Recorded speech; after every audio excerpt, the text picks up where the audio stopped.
Hello, folks. Welcome to Dinar Perspectives Roundtable for 15 February 2018. Glad to be here. Glad to have all of y'all along with us. We're here tonight. We have Kaleigh, Bobby, and myself. We'd like to say welcome to some of the new members. We've had an uptick in members lately, and we appreciate that. We appreciate all the members, all the members who do a good job on a daily basis. Fine job with either posting or commenting or the questions.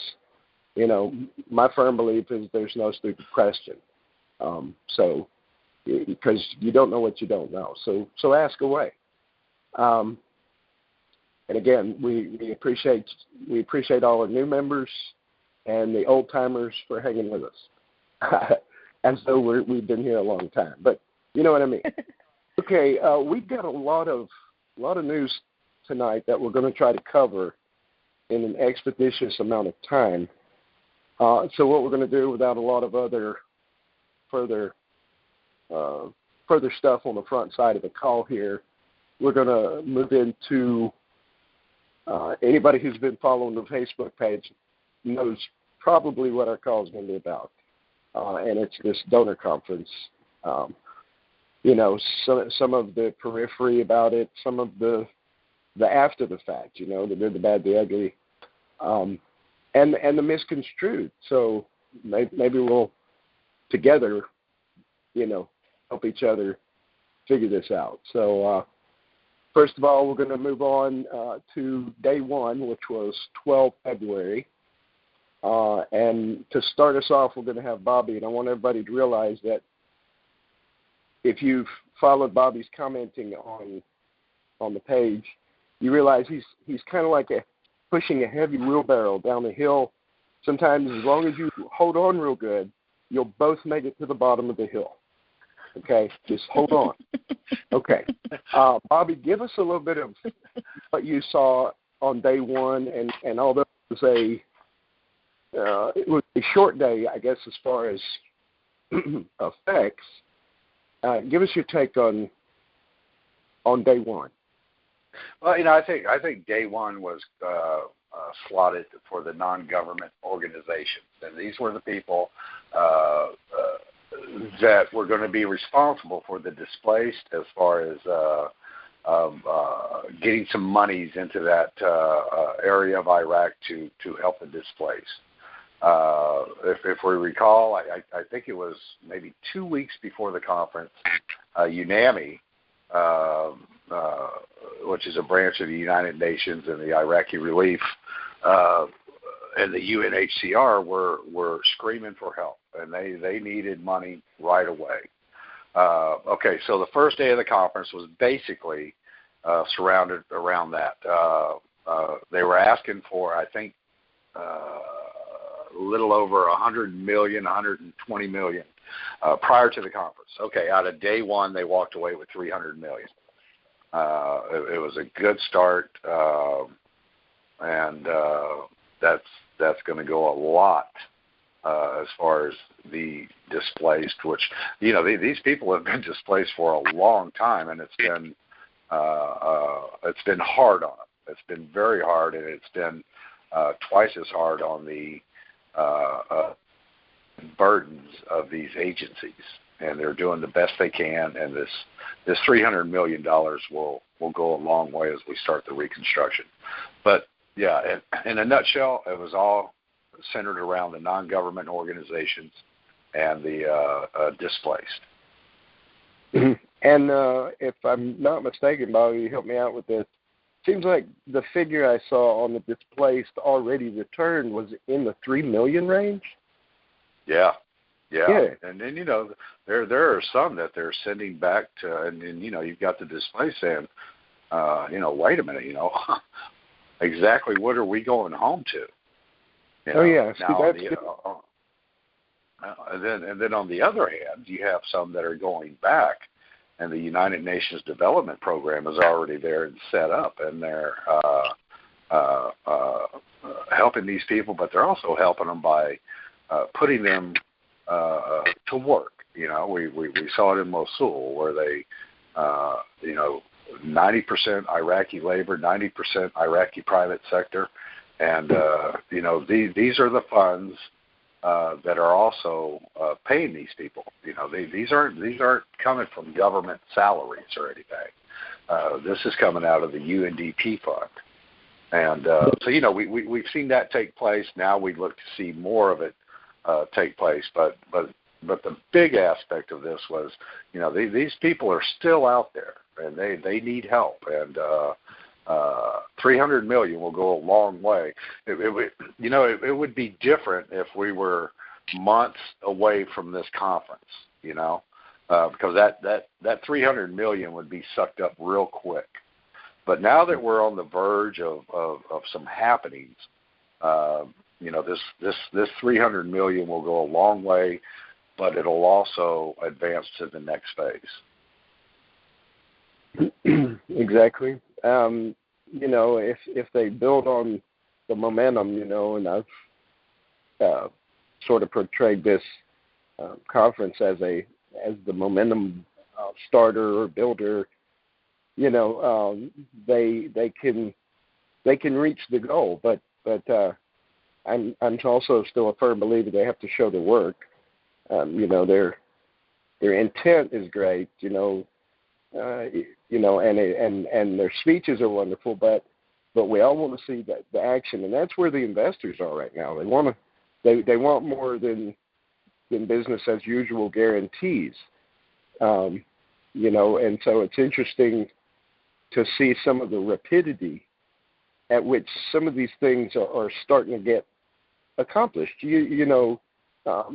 I'm starting to get ahead of myself, but if you're through with day one, just as we start day two here, I'll reference the fact that they are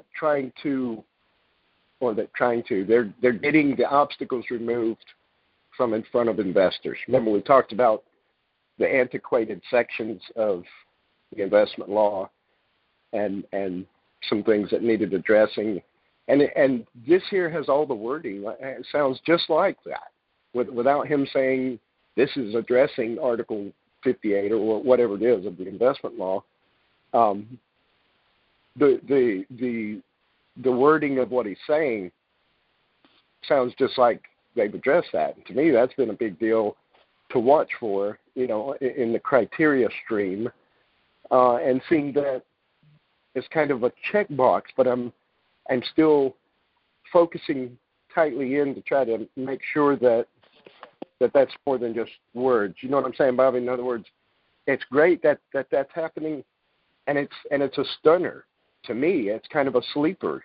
Some people may not see it for the value that it has, but it's a very big deal if they've removed the impediments away from investment that used to be there, and were the antiquated sections of what is the investment law.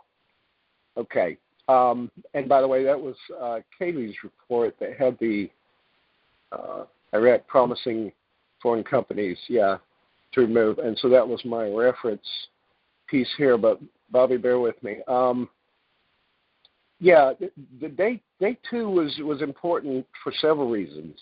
Wasn't it the electronic aspect of the electronics of the electronic monetary exchange system? You can help me out here. I'm going off of notes we made earlier, so they may not be articulated well. No, I think obviously on day one, that was here towards the NGO. That was cool. Now day two is really what started the head spinning. When they opened up day two, there were two important events that took place on Iraq's part. One was a body made a statement. He got up to the podium and he made a statement, and he talked about having the responsibility of managing the Iraqi government. There was a big audience here. And then he confirmed their ability noted to attract capital and companies from outside and inside Iraq to begin a new phase of reconstruction based on the investment potential of the country. Okay, and then he went on to talk, and then he got to a real important part, and he was talking about encouraging investment, including a partnership between the public sector and the private sector. And then he went on to talk about how, or what we talked about last week, were those two important decisions by the Council of Ministers, and then the next day, Kaleigh brought in that article about the National Investment Commission. It was a policy. It was an investment policy. So he gets up to the podium and he's talking about all this stuff, and he's talking about that they've addressed potential problems and constraints that delay the activity of the action venture. And he just went on and on. Okay, then the next person to make a statement was the head of the National Investment Commission. Okay, and this guy, he just blew me away on this.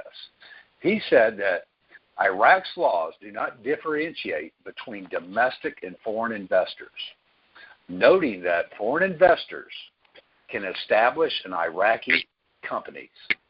I mean, when you have a body and then the National Investment Commission make these statements to open up day two, it just snowballed from there. I mean, it was absolutely nuts what was done. Now, I know people are out there saying that, this was a failure, and this, you got politicians in Iraq talking about the burden and everything. This was not a failure. Beyond any means, this was not a failure. We said prior to the conference that they were looking to get 18 to 20 billion for the initial kickoff. Nowhere did we say that they were looking to walk away with 100 billion on this deal. Over a 10-year period, yes, but not initially. They walked away with, what was it, Pat, 29 to 30 billion? Yeah. Like that? Right. Yep. Yeah. Okay. So yeah, by no way, shape, or form was this a failure. This was no. They did more than what they were or what they needed. At least, I mean, they're going to have a surplus to get started on more stuff. It's good. Yeah, exactly. When you have Rex Tillerson, or Secretary of State, you've got the UN, you've got the World Bank, you got the IMF, you've got all these countries talking about what a success this conference was. Yeah, it was. It was a very big success.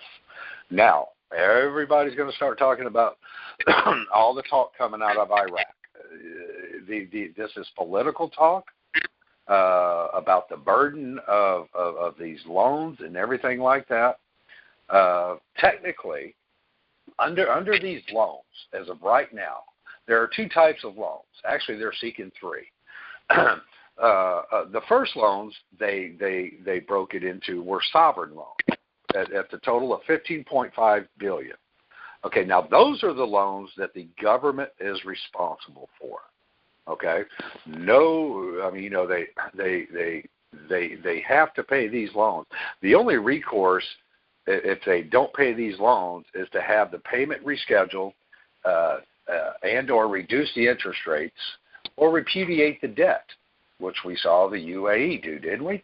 I thought I read where the UAE forgave $7 billion in debt. Okay, so then we go to the non-sovereign loans. Okay, that was totaled at $11.61 billion. Okay, so what's a non-sovereign loan? All that goes to the private sector enterprises, and these are made to public enterprises that meet specific eligibility criteria, without the requirement of a sovereign guarantee by the host government. Okay, so when you look at this 29, 28, 30 billion, whatever, well, that's how it's broke down. It's broken into two types of loans. The first loan, the sovereign loan, yeah, they're responsible for that. The second loan, not so much. So, for all these people making comments in Iraq, and we have to remember, this is an election year, and they can have the skies open up and unicorns fly around Iraq, and somebody would say, well, this is not good. Well, I guess technically it's not good, but you know what I'm saying. I wouldn't listen to a lot of the rhetoric. We watch the forward movement. But getting back to day 2, talk. I mean, that's all it is talking. I'm not worried about the elections right now. I'm worried about the forward movement on this conference, and I'm worried about the budget. Mm-hmm. Or I'm not worried about it. I'm looking forward to the budget. So anyway, I rambled. Good wording. I kind of wanted to cover this $29 billion fund where everybody's saying it's going to be a burden. Well, you know what? They almost just broke it in half for us right there between the sovereign and the non-sovereign loans. Now, a body today was talking about soft loans. So what's a soft loan? Well, that's a loan that benefits the borrower, and that they can extend it as long as they want, or to a situation that helps them. So they can extend this loan as long as they want at a low interest rate. So that's how the loans are being worked out. I know there's been talk about, does it have to fit into the budget now, or can it come at a later date? Well, prior to the budget being discussed, did they ever say, well, we can't do the budget now until we find out what kind of loans we get from the donor conference? I never heard anything like that. So anyway, I'll shut up for a minute, but I'd love to hear you guys' opinion on day 2. So feel free, go ahead. Nope, I think you're spot on. Yeah, okay. Nope, I think you're spot on. I don't really think I need to add anything else. I think that would be just beating a dead horse. I actually am really, I think it's great that they got the $30 billion or whatever specific number it was, 29, whatever. But a surplus, which is great. A burden, I think, is also ridiculous. But that's just me. I mean, not ridiculous. I get what they're saying, but I just think I'm just thinking bigger picture. But you hit the nail on the head, Bobby. No, and Kaleigh, if we look at the overall purview of day 2, it was all about the investors, obviously. Okay. Right. And then the protections that were set up prior to the conference. If we go back to our call last week, we tied in the comm meeting to the NIC. And that's exactly what they did here on day 2. Now, when you go further into it, there was an article that the World Bank confirms the rapid response of the private sector to invest in Iraq. Okay. Now, in that article, it talked about the World Bank, it talked about the IMF, it talked about the International Finance Corporation, which has been in Iraq for well over a year now, assisting Iraq.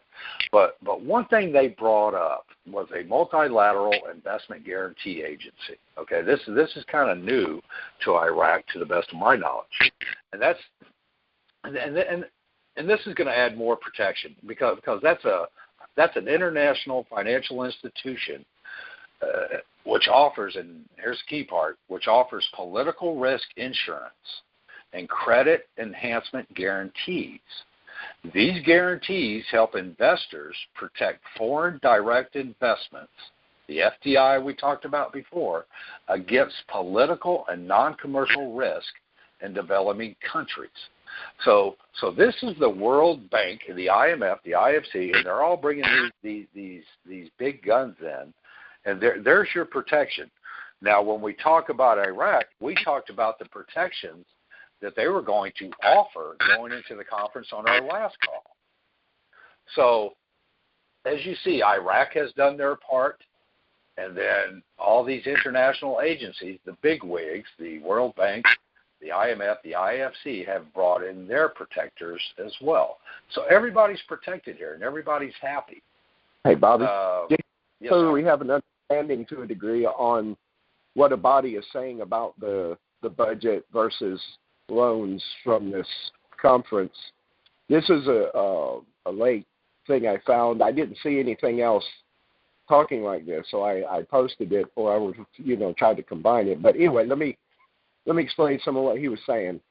Any loans that Iraq accepts will be within the limits of the Iraqi budget, and everyone knows that in every country they have a different economic system and has determinants that it borrow within a certain extent. So what he's doing right there is he's boxing in without telling us anything more than they're constrained by the budget ramifications or by the budget itself. Today's loans are used for safe drinking water and to provide electricity. Every loan is carefully studied, and we have been offered a lot of loans refused because it binds the country. We look at loans aimed at development and increase employment opportunities, escalation of economic payment. We also look at about its economic escalation on the country. In other words, how is this going to need to be paid back? Like you said, Bobby, about these things, all these contracts are not all going to be written cookie cutter. They're going to have different ramifications, different parameters built into them, because we're talking private sector type stuff now, not NGOs working with strictly government. So now Iraq is keen on the arrival of the funds to the right projects. Very important, because they're being told, you got to get this corruption under control. Okay, billions of dollars spent without there being an improvement on infrastructure and services, pointing to the launch of meetings with investment companies early next month. And this is when he was mentioning that they're going to start meeting. Actually, contracting was another way I saw it put, contracting with investment companies beginning next month. Yeah. So anyway, I just wanted to point out what the most recent speech by him about those loans and things. So basically, it's still a watch situation. In other words, this may push them to come up with some creative ways, right? And we all know what I'm kind of hoping to allude to here, but I'm just not going to say it. We're hoping for creative ways of approaching this.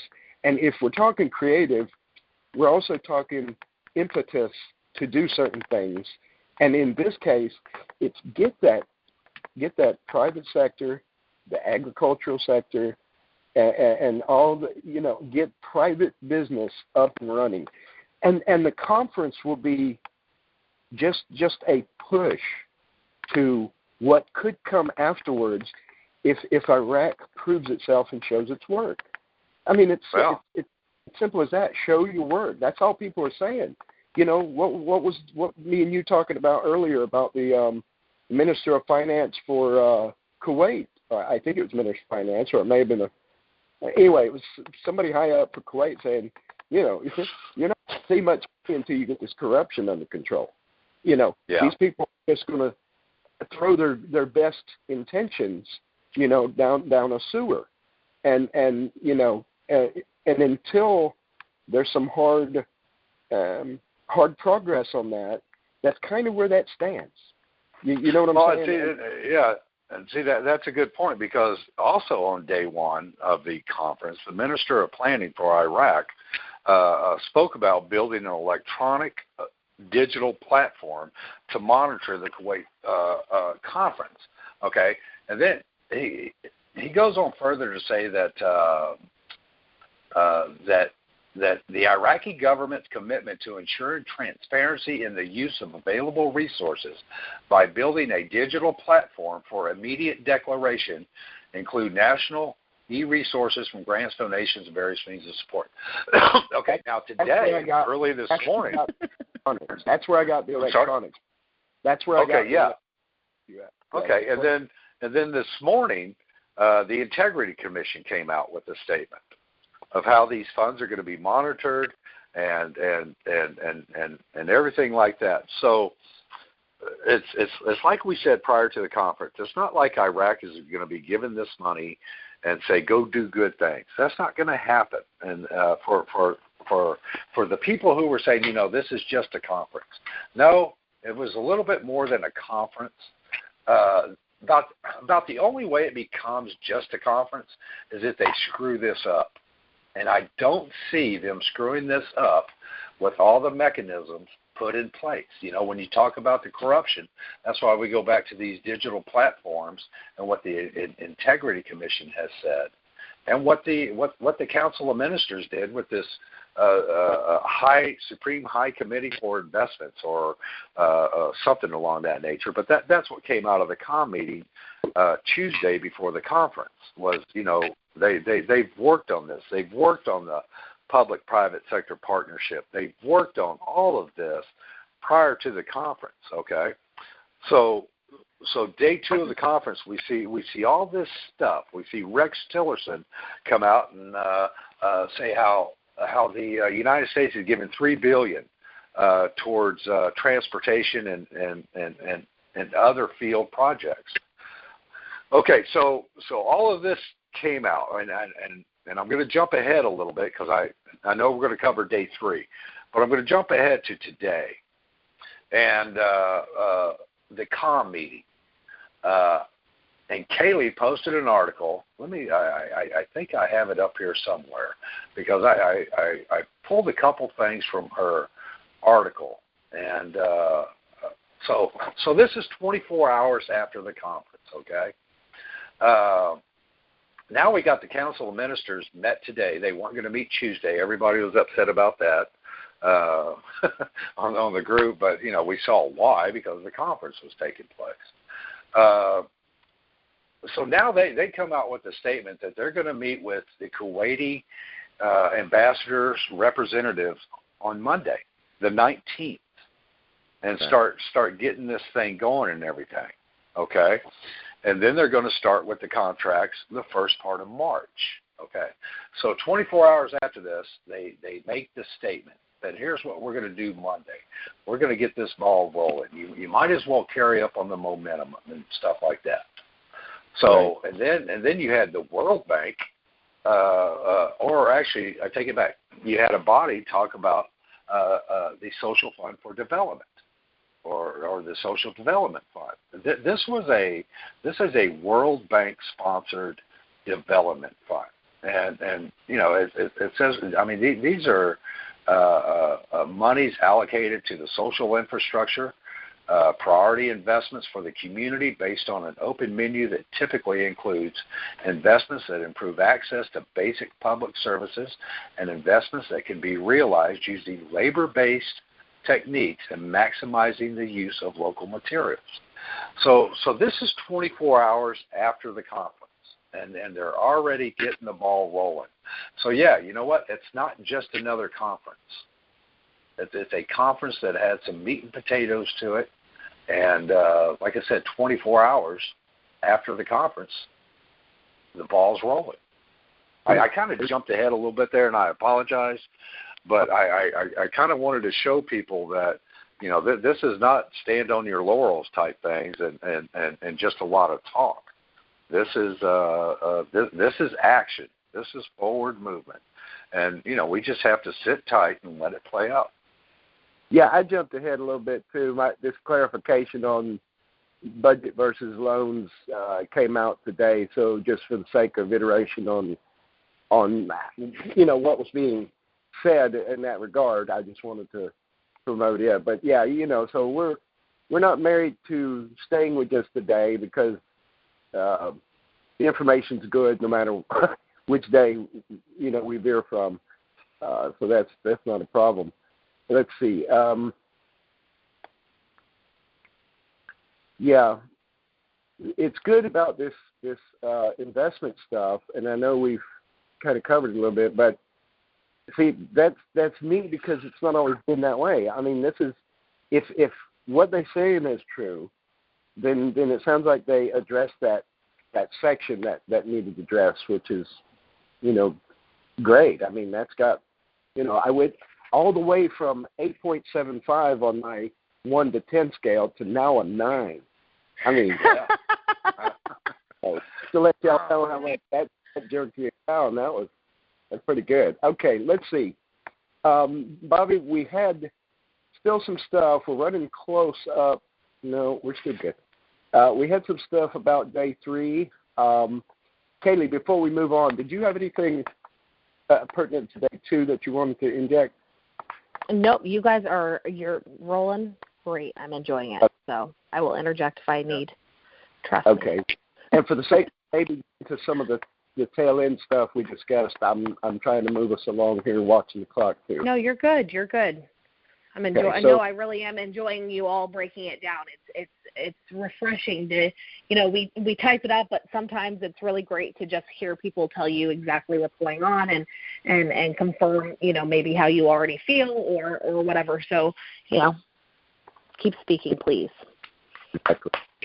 Okay, let's see, Bobby. Day 3 was on the 14th.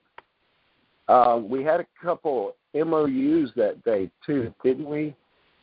Or was that was back on day 2? So I skipped a couple things for day 2. Was the MOUs with Bank of America and then this EXIM, which you'll know the name better than me because I can barely keep the EXIM in my head. It's some kind of an investment bank. Is that what it is, Bobby? Yeah, that came out with the Tillerson statement on the $3 billion. And I had never heard of it. To be honest with you, I thought it was a translation issue. And then I went and looked for it and everything. And I've never heard of it, but it's the Export-Import Bank of the United States, and it's the official export credit agency of the United States federal government. There's an aspect of them that they do promote American services, private sector, and labor. Whether that's used as just a vessel for these funds, I'm not sure, but I think they will have or these funds obviously will have a bearing on the private sector. I think once all this starts up, there's definitely going to be some foreign workers over there. Don't doubt that. They have an obligation to the Iraqi worker, but then there's also going to be a lot of foreign workers, to include Americans over there, wanting to get in on this reconstruction. If there's reconstruction anywhere in the world, a construction worker, iron worker, and everybody else will want to flock to that. And anytime you go over to the Middle East and do some work, well, you know what? You're making some pretty good money. So, I just thought that was interesting about the EXIM. I've never heard of it. Like I said, it's the Export-Import Bank of the United States. It's almost like the Trade Bank of Iraq and what they do, seeing as that they handle the export credit and stuff like that. So, just a little tidbit. We were finding an article. I think just to sum up day 2, it was Iraq selling itself to the investors. And, here's the protections, we've put out for you. Here's what we're doing. Here's what we've done. Here's what we want to do. And it went over big time. It went over big time. And I know I chewed that. Go ahead. No, I'm done. I was just going to say, I think that covers pretty much day. I mean, we could sit here for hours and talk about day 2. Like I said, Iraq sold themselves and they bought it. Yeah. Okay, day 3. I know I started out day 3. Let's see.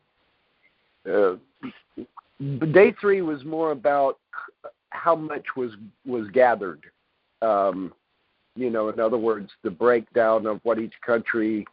I mean, there were some things that happened, but what I've got here reflecting was a way to keep up with what had come. But that's sort of been made on standby now, based on what it appears they're saying concerning the budgets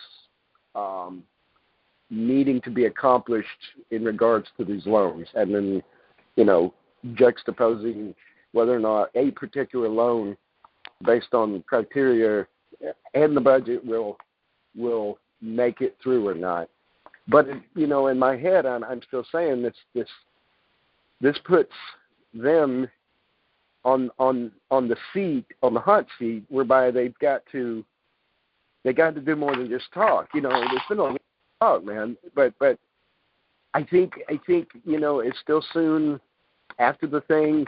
Let's see what conference plus 30 looks like, because this is only conference plus 1, right? So end of conference plus 1, and we're seeing, even for the first day, it was a lot of stuff. I didn't myself expect to see so much, but there it is.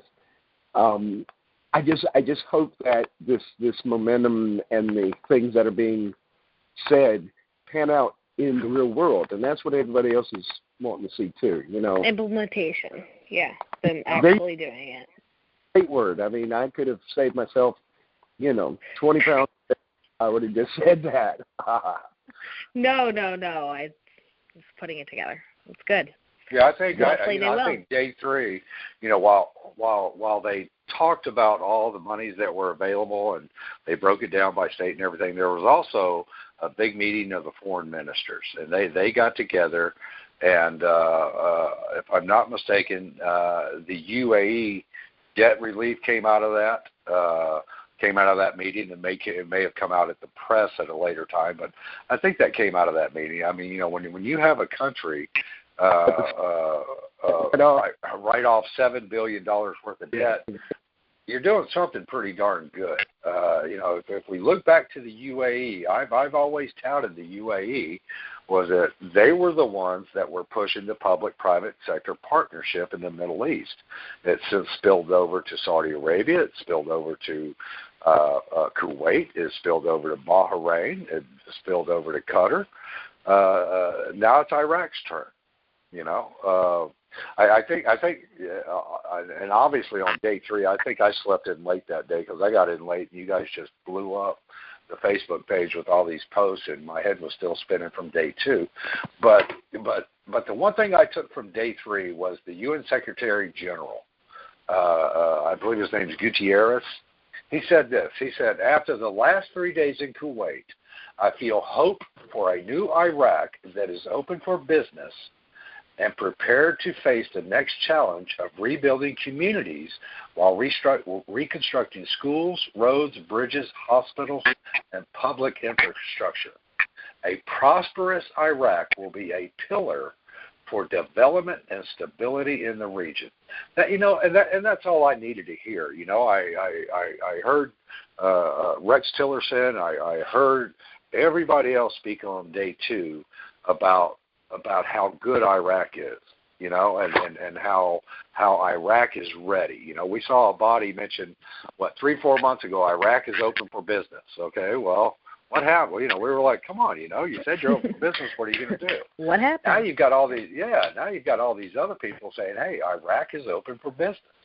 They're ready to go. And, this conference proved that and everything like that. Now, on day 3, when you're breaking down all these monies of what each state gave, okay, then 24 hours later, then we see how it was broke down, and I go back to what we first talked about, between a sovereign loan and a non-sovereign loan. This is this will be reworked. All these monies will be reworked to Iraq's favor. All we're looking for is forward movement, and we saw it today, and we'll see more as we come. I made a comment to somebody on Facebook, and I said, look, I'm giving them till March 15th, and this was before these articles came out today, and I said, look, I'm giving them till March 15th. If I don't see any forward movement, I'm going to have to rethink my investment here. I really am, or my involvement in this investment. And then 2 hours later, they come out with this article about how they're going to start meeting with these Kuwait representatives first thing Monday, the 19th. And I'm like, ooh, well, that covered my 30-day window, so I'm good, And I was sitting there thinking, man, I don't know what I'm going to do come March 15th. Everybody said, well, you said you were going to do. Okay, I'm sorry, I'm leaving. Goodbye. But no, this is a very, I think we all mentioned it last week during the call or prior to. This is a very exciting time. It was exciting leading up to the conference, and it's even more exciting right now. And it will be even more exciting as they get this thing going. Now, everybody's wondering, well, where does the rate change come in? And obviously that's the $64,000 question. I've always said that they need to sustain and support the IQD if it goes international. I'm not saying, and I think somebody may have taken this wrong, I'm not saying that they have to have the economy, running like a Harley. I'm not saying that. I'm saying that they have to show the will to put forth all these funds to start the economic revival of Iraq. Once they start it, and they've already started it technically just with this conference, it has started. Now the investors need to come in. Now we can sit back and wait and see at what point does Iraq see enough, or not Iraq, the CBI see enough to take this thing international. I'm all for that these investors need protections through the Forex market. I'm all for that, and I think that gives us all kinds of hope that we're now to the point to where you can wake up and maybe check the CBI every day. Is that saying too much? Is that I'm not trying to hype this, or I'm not trying to hype this because I hate people. I know you're not. No. I chuckle because I know you're not a hyper. So that it's exciting, but also stay grounded. All. And definitely. And it doesn't hurt you to get up every morning and check the CBI website. I do it. I do it every day.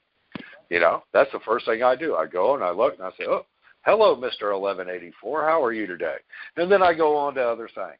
But all I'm saying is that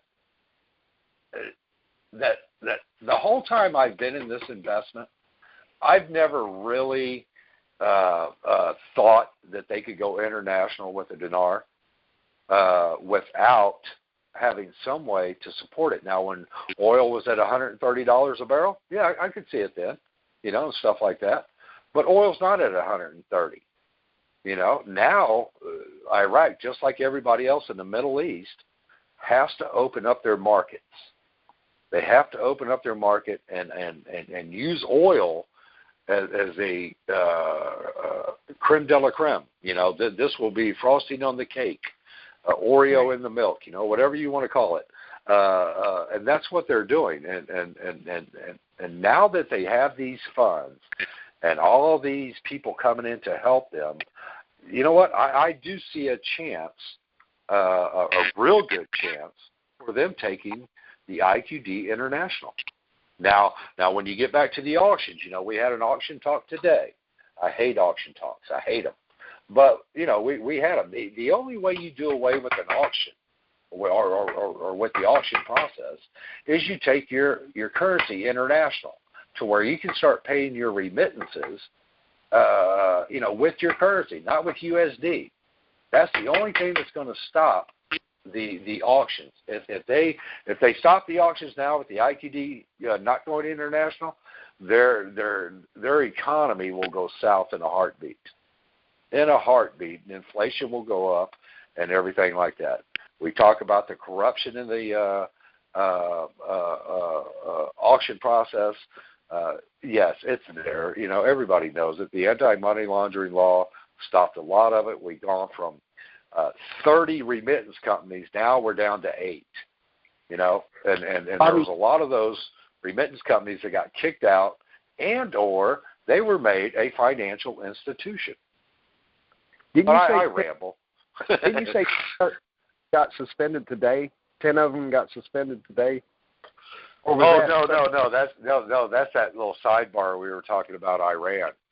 Okay. And how somebody messaged me saying, you've watched how they've had oversight on that, and you see these companies, be put on notice and suspended and kicked out of the auction process.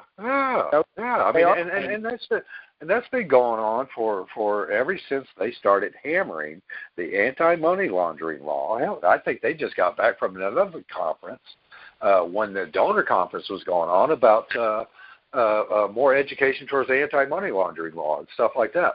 There's nothing going to be perfect, but if you take away the auction process, then you do eliminate the chance of corruption because there's no auction, and that was brought up during the donor conference, about doing away with the auctions that would give the investor more of a confidence coming into Iraq. Now, we saw articles 2 months ago that they were going to end the auctions the first part of 2018. I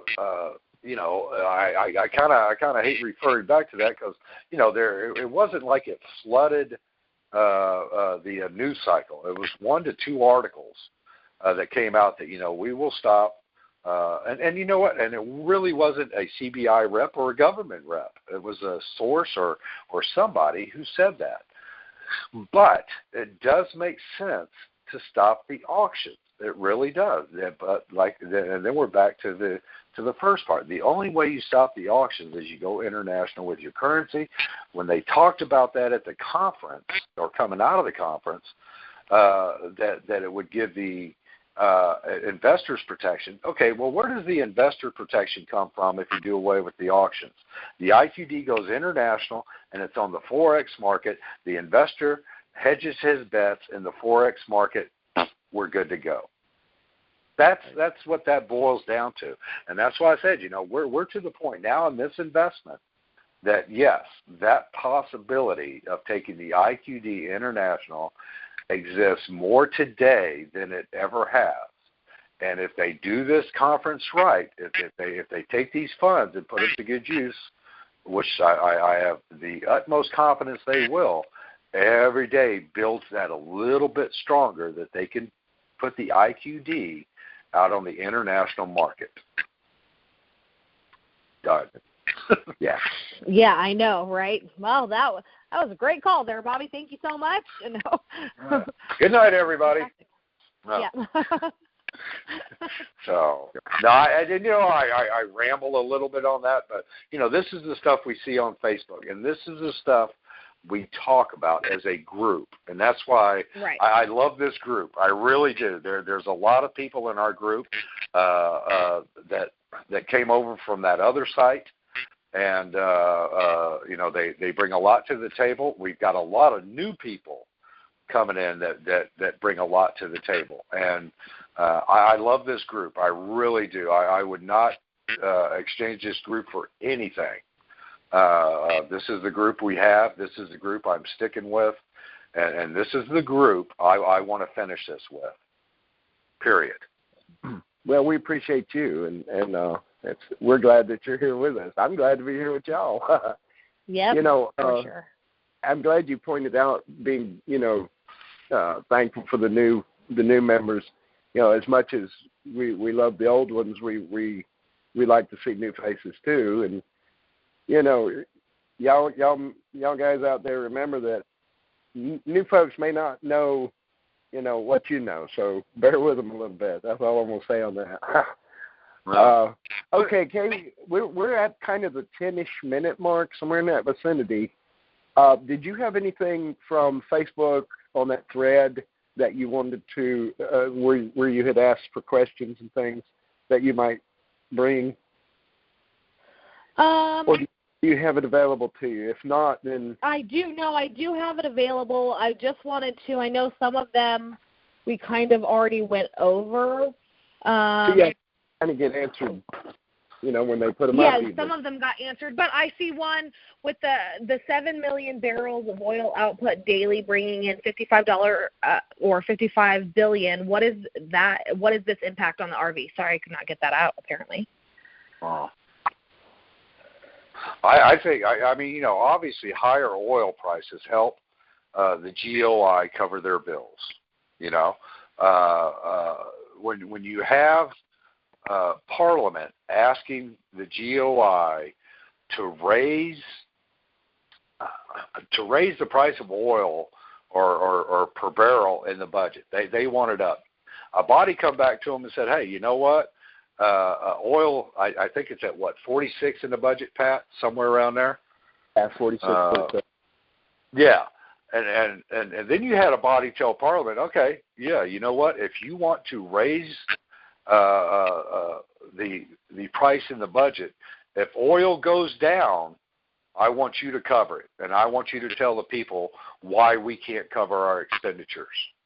You know, so oil is set for a certain reason. Oil is not and cannot be relied upon to push the RV forward. Oil will be an asset, a resource for Iraq that will make them, equal to Dubai, equal to Paris, New York, or whatever you want to refer to it as. Oil cannot be used the way they want to use it. That's why we're here where we are today. That they're in so much trouble over misusing their resources and everything else, and now they're to opening the market type economy. That's what they need. So, I'm sorry, go, Pat. Infrastructure is what I think it needs to go on, but I don't get to make decisions. But that would be great if that could go to infrastructure, and Iraq's GDP wasn't all wrapped up in the unilateral economy, as they put it. Then they could put this to you. I mean, they could have streets white like Saudi Arabia if they wanted to. You know what I'm saying? I mean, they could outdo just in sheer grandeur if they put that to infrastructure. Yeah.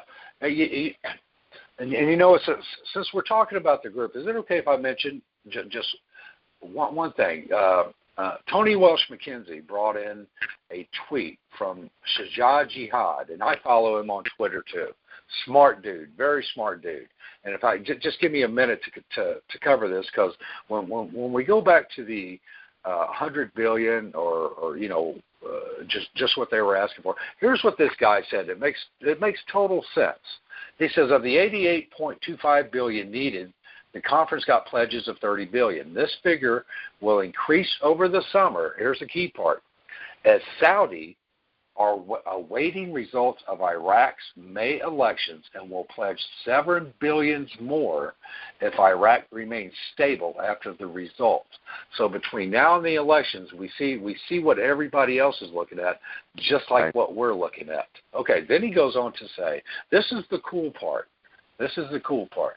The remaining amount of the $50 billion will be met by the GOI itself over the next 5 years through its budget, local investors, and private sector. If oil prices remain or exceed current levels, then the GOI should be able to meet this figure. So that's where oil comes into play. And and I think Shannon Kennedy even mentioned it in the thread. The remainder of funds needed will be made up by the GOI and private sector. So see, everybody sees a plan here that this isn't going to take very long to where if they put this $30 billion to good use, Iraq will carry the rest of the bill. I mean, I thought that tweet was just amazing. And like I said, I follow this guy too, and he's a very smart guy. And anyway, I just wanted to give Tony a shout out for that, because I just thought that was an amazing statement. You're welcome, Tony. Yeah. Yes, and we're thankful that she definitely has a very great insight. She brings a lot of great stuff to the group, so we're very, very thankful for her. So what else is going on? Do you guys want another question? Sure. Go for it. Okay, the UN states one day that the people in Iraq only works 17 minutes a day, and a few days later they are offering financial assistance for 2 years. What is this impact on the RV? Zero. Because, then we go back to what all this is going to do along with the budget. They still have to put forth reforms. All these reforms haven't taken place. Now's the time for the reforms to take place, and the budget has a lot to do with that. When they average up these minutes and everything like that, you know what? Let's take into account over the past, or even during the Maliki regime.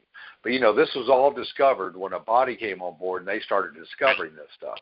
Whether it all these ghost salaries and everything like that. Kurdistan's ghost salaries, yada, yada, yada. I don't think the average Iraqi is working 17 minutes a day. I mean, show me where your statistical input came in on this thing. Show it to me. Right. I personally think, the average Iraqi those are good people.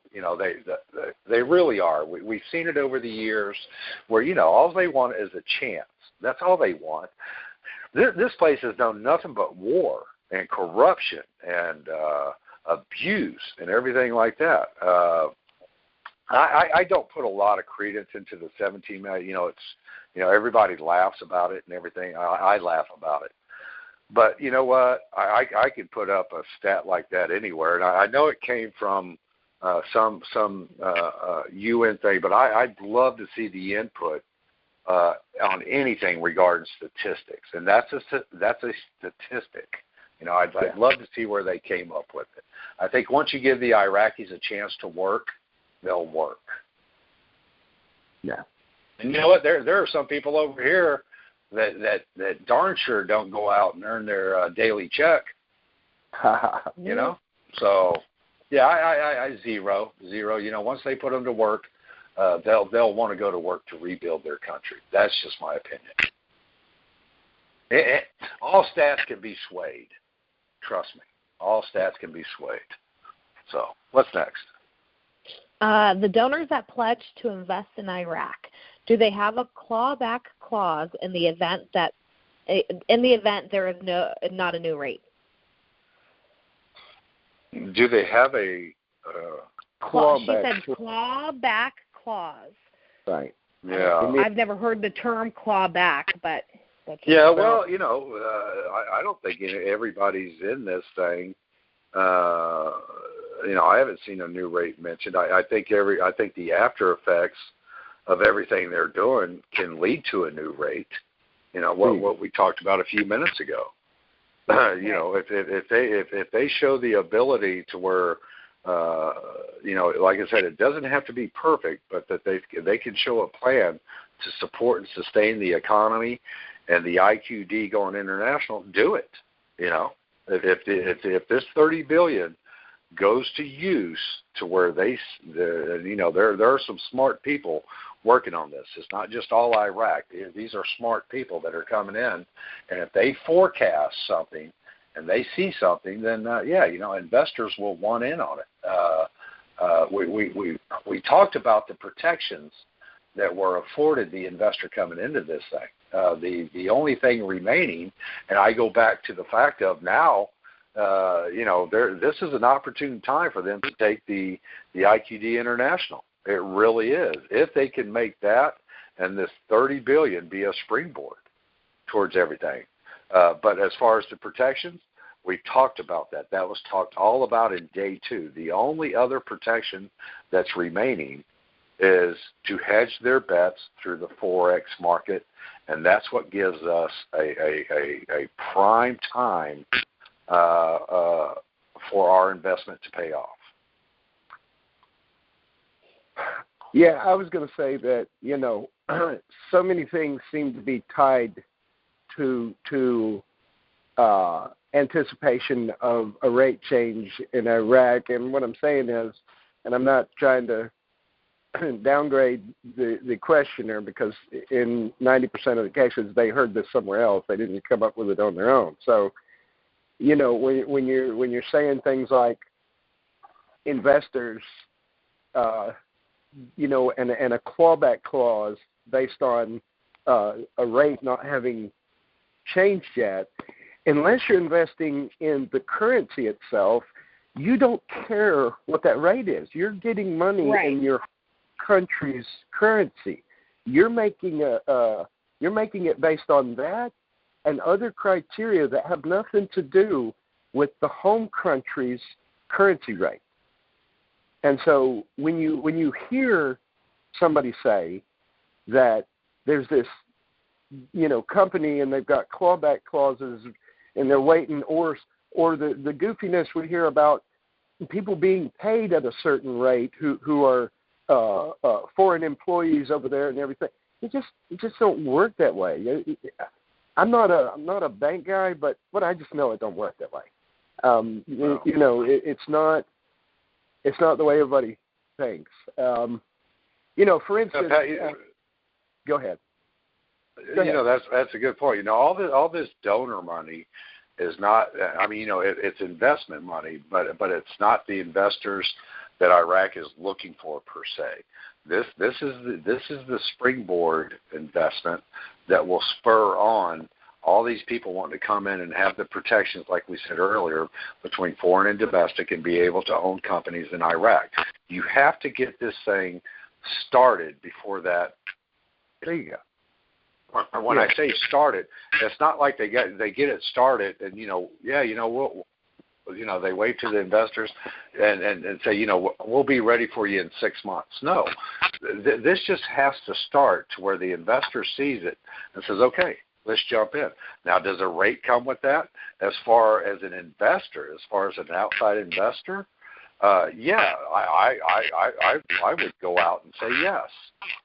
But as far as if somebody comes in and does a contract for Iraq, they can write it in dinars and USD, but they will get paid in USD because that's an international currency. What do they want with IQ? Right.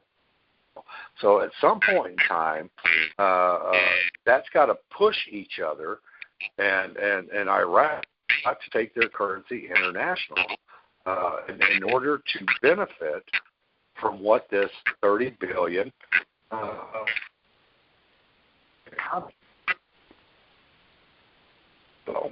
You still there, Bobby? Yeah, you're starting to break up. You faded a little bit.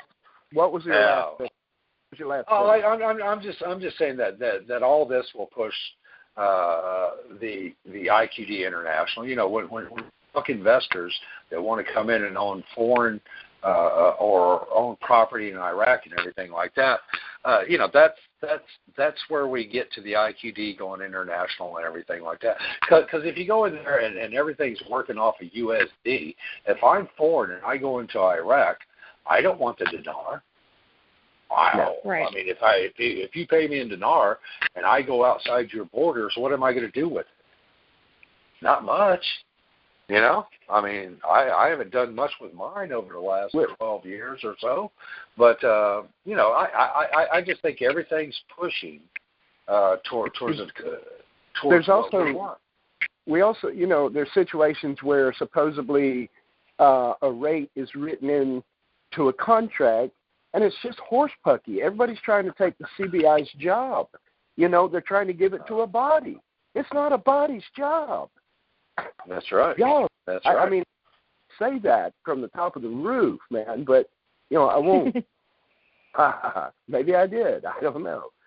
I want to say something real quick because it seems to be a problem with folks. They misunderstand chunky money when we're talking about that. And we're talking about hoarding and stuff like that. I just want to express another school of thought. This is more about storage and hoarding, where it concerns the citizen of Iraq doing his job. He gets paid in cash. He goes home, and he sticks his money in the mattress rather than depositing it in a bank account. Why? Because he don't trust the bank. Okay, so when it comes time to buy camel shoes or get bread or feed the chitlins, what do? You reach in the mattress and you pull out from your savings account your dinar. You're not hoarding. You're just not using a bank. I guess people have this vision of a mattress just stuffed and bills all sticking out and a guy sitting on top wringing his hands waiting for a rate change. That's crap. Yeah. That's crap. This is just as simple as these people are using the mattress as their bank account. You see what I'm saying? And do you not pull money in and out of your bank account? Do you hoard U.S. dollars for the sake of hoarding, or do you make your money and then expend it on those things that your life calls for? You got to survive, and these people aren't making a lot of money over there. You know what I'm saying? By our not rich at all by our standards, and and how much the individual working man slinging a mattock over there gets paid. It's probably not a lot, and he don't want to get ripped off further by a bank telling him his funds aren't available today. So he stores it in the mattress. But it's not people storing gobs of stuff and then now there's just this big pile in their bedroom, and they're wringing their hands. No. So I just wanted to pass that on. People get stuck on that and they think it's tied to a rate change. They're waiting on a rate to change. No, they're not. They don't trust the banks over there. They give a rat about the rate. What they want is a loaf of bread to not be 3,000 dinar, but 300. Yeah. 3. Yeah. You get me? That's what they care about. Not hoarding like we think of over here, which Americans are good for. Anyway, we're at that time.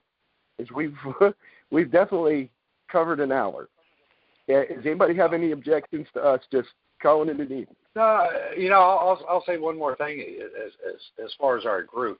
Our group is very diversified, and they can, we've always, encouraged people, go check out what other people are saying and stuff like that. But make a mental note of it, and if you want to bring it into our site, and obviously we don't want a bombardment of this, but if you've got a concern about something. Ask us about it. We'll address it. I've got, I give a lot of credit where credit is due in the Dinar world. I really do. There's some smart people out there, a lot of smart people, but most of these smart people aren't on a platform, where they have their own site and they're generating money off their site. And I'm not singling any individual out. Because even these individuals who have these sites that when you go to, they make money off of, they've got some smart people. They really do. But then you've also got some nutcases. I've got no problem in people bringing something to our site and saying, so-and-so said this. What do you think about that? I will answer to it. I've got no problem in answering to it. And I've got no problem in these people from other sites coming onto our site and questioning me or questioning Pat or questioning Kaleigh or questioning anybody. That's what we're here for, to get answers and to get on the right track on this investment. This is an investment, people. That's all it is. And the better information you get, the better off you are. And I've got no problem and people questioning me. Bring it up on the forum. Let's try to be respectful of one another, just like we try. Sure. We're going to try and be a little bit more respectful towards these our new members, bringing in stuff that they see from other sites. Bring it in. Let's talk about it. I've got no problem in addressing it. And for all these other gurus, if you want to come onto our site and start a conversation, Dinar Perspective, Facebook, it's there. Come on, let's start getting some good information on this investment. Now is a very critical time to where you get very good information. Am I saying I'm 100% correct? No, I'm not all the time, but I will do the best I can to get you a good answer. Period. Yeah, and that's the best way you can put it. Yep, well said. Oh. So, Kaleigh, you have anything? Pat, I would not on that specific topic, but I will just say that we are not affiliated with any other Dinar sites, Pat, Bobby, and I are.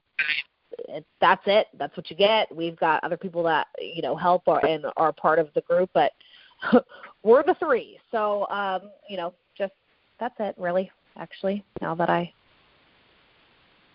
got that out there. There you go. Great. That's good. And thank you guys for a great call. I appreciate both of y'all being here tonight. It made me not be here. So at least I wasn't talking to myself, right? Well, it has been every bit of an hour. I know we're over, so what I'm going to do is go ahead and carry us out. We look forward to doing this again. We'll let you know as the time grows closer to accomplishing it when we'll be able to do another call. We're going to try Monday. We'll just see how it goes. Everybody have a good night, and we'll talk to you again soon.